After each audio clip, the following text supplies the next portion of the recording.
அனைவருக்கும் வணக்கம். இன்றைக்கு இரண்டு முக்கியமான செய்திகள் இருக்குது நண்பர்களே. முதலாவதாக இந்தியா போட்ட ஒரே போடு தான், அதில் மண்டியிட்டுருச்சு மாலத்தீவு அப்படிங்கிற செய்தி நம் காதுகளுக்கு அப்படியே தேன் வந்து பாயுது காதி நிலைன்னு நம்ம காதில் தேனாக வந்து பாஞ்சிருக்குது நண்பர்களே. இந்த செய்தியை நம்ம ஊடகங்கள் சொல்றதுக்கு முன்னாடி மாலத்தீவுடைய அதிபர் முய்சு இதை சொன்னாரு அப்படின்னு சொல்லி தான் இப்பொழுது ஊடகங்களே பேசி இருக்குது. மாலத்தீவு அதிபர் முய்சு அப்படி என்ன இந்தியாவிடம் சரண்டர் ஆகிற மாதிரி இந்தியாவிடம் மண்டியிட்டு கதறுகிற வகையில் பேசியிருக்கிறாரு அப்படிங்கிறத முதலாவதாக பார்ப்போம். இரண்டாவதாக இந்தியாவை பழிவாங்கிற பேர்வழின்னு கிளம்பிய கனடாவுக்கு மிகப்பெரிய அடி விழுந்திருக்கு நண்பர்களே. அதுவும் கொஞ்சம் நஞ்சம்லாம் இல்லை, மிகப்பெரிய அடின்னு சொல்றாங்க. இதனால கனடிய பிரஜைகள் பெரும் அளவில் பாதிக்கப்படுறாங்க அப்படிங்கிற விஷயமும் இப்பொழுது வெளியாகி கனடாவிலேயே இது மிகப்பெரிய அதிர்ச்சியை அளிச்சிருக்குது. கனடிய பிரதமர் ஜஸ்டின் ட்ரூடோவுக்கு இது பேரிடியாக வந்திருக்குது. அதுவும் இந்த வருஷம் அது எலெக்ஷன் இயர், அவருக்கு இந்த வருஷம் பார்த்து இப்படி நடந்திருக்கிறது அவருக்கு மிகப்பெரிய இடியாக இறங்கி இருக்குது அப்படின்னு சொல்றாங்க. இந்த இரண்டு முக்கியமான விஷயங்களை பற்றி தான் இன்னைக்கு பார்க்க போறோம் நண்பர்களே. வாங்க.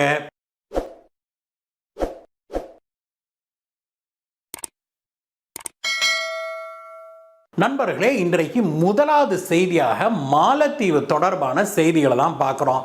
நேற்றைய தினம் ஒரு விழாவில் பேசிய மாலத்தீவு அதிபர் முகமது மொய்சு இந்தியாவிடம் மன்றாடுகிற வகையில் பேசினது அங்க இருந்தவர்கள் பலருக்கும் ஆச்சரியத்தை ஏற்படுத்துச்சுன்னு சொல்றாங்க.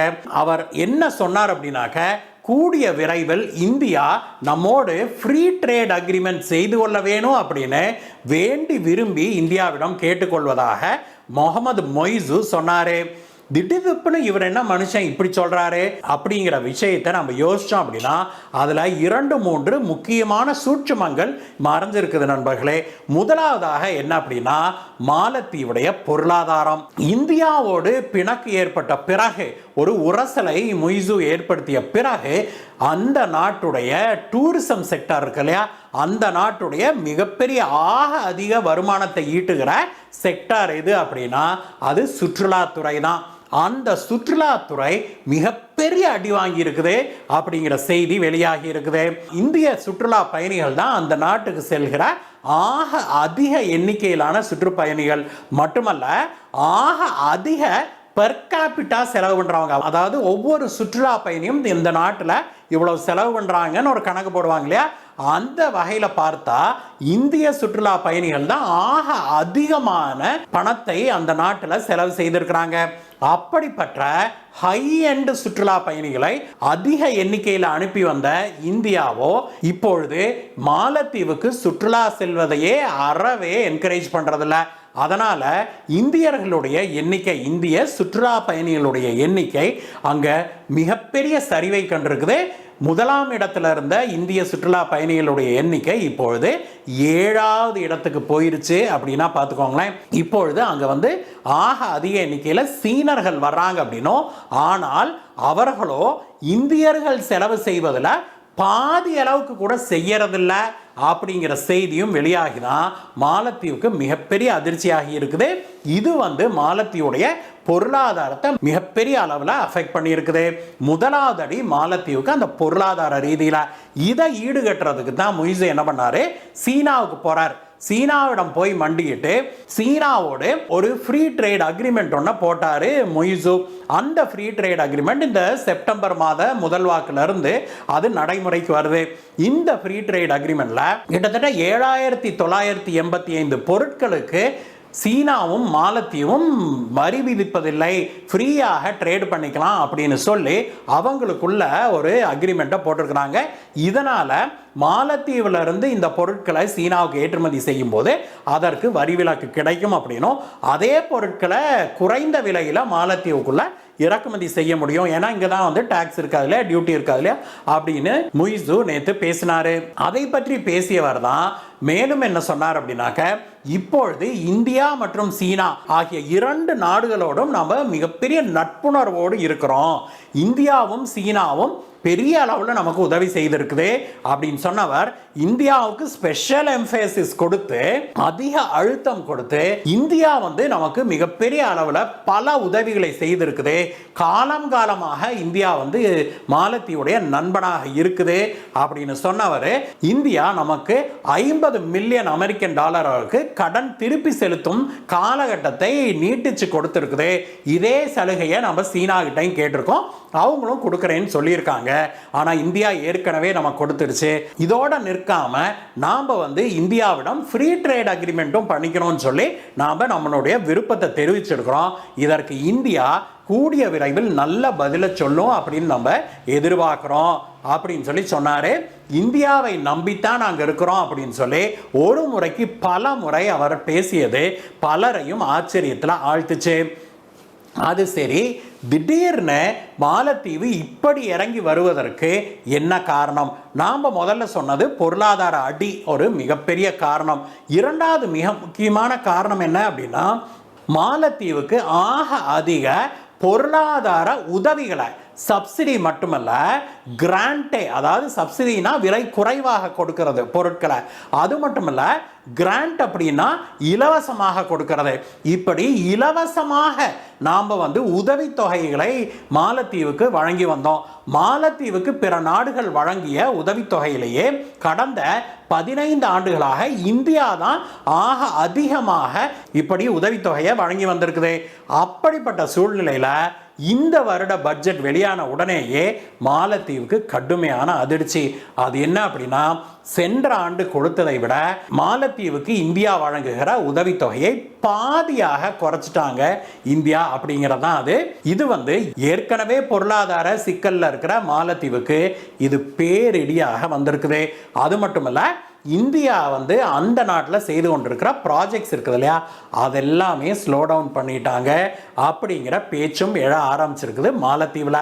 இந்தியா வந்து நாங்கள் அப்படிலாம் பண்ணலை அப்படின்னு சொன்னாலுமே கூட மாலத்தீவில் இருந்து வெளிவருகிற செய்திகளோ வேறு விதமாக இருக்குது. இதுக்கெல்லாம் ஒரு சேவிங் கிரேஸாக நேற்றைய தினம் மாலத்தீவில் இந்தியா முன்பு வந்து ஒரு டார்னியர் விமானம் மற்றும் 2 ஹெலிகாப்டர்களை இந்த மெடிக்கல் எமர்ஜென்சிக்காக வழங்கியிருந்தது இல்லையா, அந்த டார்னியர் விமானமும் ஹெலிகாப்டரையும் இயக்கிறதுக்கு தானே நம்மளுடைய ராணுவத்தினர் அங்கே நிறுத்தப்பட்டிருந்தாங்க. அவங்கள வெளியேற சொன்னார் இல்லையா மொய்சோ, நேற்று அதை வந்து இயக்க தொடங்கி இருக்கிறாங்க. அவங்க இந்தியர்கள் தான், அவங்க சாதாரண உடையில் இருக்கிற சாதாரண மக்கள், அவங்க பைலட்ஸ். அவங்க இதற்கும் மொய்சோ வந்து இந்தியாவுக்கு நன்றி தெரிவித்தார்.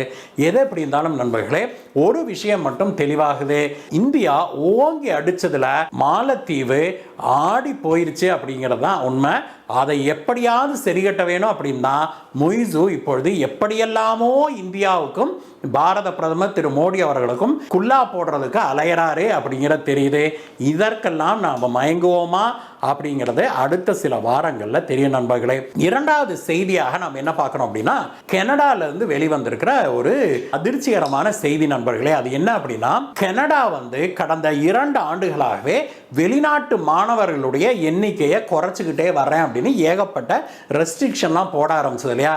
முதலாக இந்தியர்களுக்கு தான் இது வந்து ரெஸ்ட்ரிக்ஷனை விதிக்க ஆரம்பிச்சு. காலிஸ்தான் பிரச்சனை பெரிய அளவில் கனடாவில் கிளம்பின பிறகு இந்தியாவுக்கு எதிர்ப்பு தெரிவிக்கவே இந்தியாவுக்கும் கனடாவுக்கும் உரசல் ஏற்பட்டது இல்லையா. அதற்கு பிறகு இந்திய மாணவர்கள் அங்கே வருவதற்கு தடை ஏற்படுத்துகிறோம் அப்படிங்கிற பேரில், அது இந்தியாவுக்கு மட்டும் அப்படின்னா பிரச்சனை ஆகிடும் அப்படிங்கிறதுனால பொதுவாகவே வெளிநாட்டு மாணவர்களுக்கு இல்லாத பொல்லாத கண்டிஷன்லாம் போட்டாங்க. ஏன் அப்படின்னா, கனடாவுக்கு ஒவ்வொரு வருடமும் 2 வருடங்களுக்கு முன்பு நான் சொல்கிறேன், ஒவ்வொரு வருடமும் கிட்டத்தட்ட 6,50,000 வெளிநாட்டு மாணவர்கள் படிக்க வந்திருக்கிறாங்க. அதில் கிட்டத்தட்ட 3.25 லட்சம் மாணவர்கள் இந்தியாவிலிருந்து போறவங்கன்னா பார்த்துக்கோங்களேன். அதனால பாதிக்கும் மேற்பட்டவர்கள் இந்தியாவை சேர்ந்தவர்கள் தான். இந்த எண்ணிக்கையை குறைக்கணும் அப்படின்னு அந்த நாட்டு பிரதமரான ஜஸ்டின் ட்ரூடோ முடிவெடுத்து தான் பல நடவடிக்கைகள் எடுத்தாரு. அதெல்லாம் வந்து இப்பொழுது பயங்கரமா பேக் ஃபயர் ஆயிடுச்சு அப்படின்னு சொல்றாங்க நண்பர்களே. ஏன் அப்படின்னா, பல பல்கலைக்கழகங்கள் இந்த வெளிநாட்டு மாணவர்களுடைய ஃபீஸ் கட்டுறாங்களே, அந்த வருவாயை நம்பி தான் இருக்குது அப்படிங்கிற விஷயம் இப்பொழுது பெரிய அளவில் அங்க வெளிவந்து கொண்டிருக்குது. பொதுவாக கனடா மாணவர்கள் கட்டுவதை விட 4 மடங்கு அல்லது 5 மடங்கு அதிகமாக வெளிநாட்டு மாணவர்கள்கிட்ட இந்த யூனிவர்சிட்டிஸ்லாம் ஃபீஸ் வாங்குறாங்க. அதுவும் எப்படின்னா பல யூனிவர்சிட்டிஸ்ல பாதிக்கு பாதி, சில யூனிவர்சிட்டிலாம் வந்து முக்காவாசி வெளிநாட்டு மாணவர்கள் படிக்கிறாங்க அப்படிங்கிற நிலையெல்லாம் இருக்குது. அப்படிப்பட்ட யூனிவர்சிட்டிகள் காலேஜுகளுக்கெல்லாம் இது பேரிடியாக வந்திருக்குது. பெரும்பாலான உயர்கல்வி நிறுவனங்கள் கனடாவில் இப்பொழுது லாஸில் ஓட ஆரம்பிச்சிருக்குது அப்படின்னு சொல்றாங்க. அவங்கெல்லாம் கூடிதான் நேற்று முன்தினம் கனடிய அதிகாரிகளை சந்திச்சு ஒரு மனு ஒன்று கொடுத்திருக்காங்க. இந்த கடினமான கட்டுப்பாடுகளை எல்லாம் விலக்க வேணும், பழையபடி எங்களுக்கு வந்து இந்திய மாணவர்கள் வர வேணும், வெளிநாட்டு மாணவர்கள் வருவதற்கு நீங்க சுலபமாக்கணும், இல்லைன்னா இது பெரும் சிக்கல்ல போய் முடிஞ்சிடும், பலரும் நாங்கள்லாம் வந்து எங்களுடைய இன்ஸ்டிடியூஷனை எங்களுடைய பல்கலைக்கழகங்களை மூடிட்டு போக வேண்டிய நிலை ஏற்பட்டுவிடும் அப்படின்னு சொல்லி அவங்க எச்சரிச்சிருக்கிறாங்க. இது ஒரு பக்கம் நடக்குதுன்னா, இன்னொரு பக்கம் பொதுமக்களுக்கு இது பெரிய அளவில் பாதிப்பை ஏற்படுத்தி இருக்குது அப்படின்னு சொல்றாங்க நண்பர்களே. அது என்ன அப்படின்னாக்க, இப்போ நம்ம ஊர்லேயே தெரியும், இப்போ திருப்பூர் பக்கம் கோயம்புத்தூர் பக்கம்லாம் வந்தோம் அப்படின்னா, சென்னையில் கூட இப்படிதான் வெளியூர்லேருந்து வர்றவங்களுக்கு வாடகை அதிகமாக தான் கொடுப்பாங்க. ஒரு வீடே வாடகை கொடுறோம், ஒரு ரூமு வாடகை கொடுறோம் அப்படின்னா உள்ளூர்காரங்க அந்த வாடகைக்கு வரமாட்டாங்க. ஆனால் வெளியூர்காரங்க அப்படின்னா வாடகை ஏற்றி கொடுப்போம். அதுவும் எப்படி, பேச்சுலர்ஸ் அப்படின்னா டபுள் வாடகை ட்ரிபிள் வாடகைலாம் வரும் இல்லையா? அந்த மாதிரி தான் இப்பொழுது கனடாலையும் நடந்து கொண்டிருக்குது. வெளிநாட்டு மாணவர்கள் அங்கே வந்து தங்கி படிக்கிறாங்க இல்லையா, அவங்களில் பெரும்பாலானோர் யூனிவர்சிட்டியில் அகாமடேஷன் கிடைக்காம வெளியில் ரூம் எடுத்து தான் தங்குறாங்க. அப்படி வீடு எடுத்தோ ரூம் எடுத்தோ தங்குறவங்களுக்கு உள்ளூர் வாசிகள் கொடுப்பதை விட 3 மடங்கு 4 மடங்கெல்லாம் வாடகை அதிகமாக கொடுப்பாங்க அப்படின்னும், இப்பொழுது அது எல்லாமே கட்டாயிருச்சு அப்படின்னும், அந்த வருவாயை நம்பி புதுசா வீடு பில்டிங்னு வாங்கி வாடகை கூட்டவங்க கட்டி வாடகை கூட்டவங்களுக்கெல்லாம் இப்பொழுது பேங்க் நோட்டீஸ் வர ஆரம்பிச்சிருக்குது. அவங்கள பலரும் திவாலாகிற நிலைமைக்கு போயிட்டாங்க அப்படிங்கிற செய்தியும் வெளிவந்துதான் பெரும் அதிர்ச்சியை ஏற்படுத்தி இருக்குது.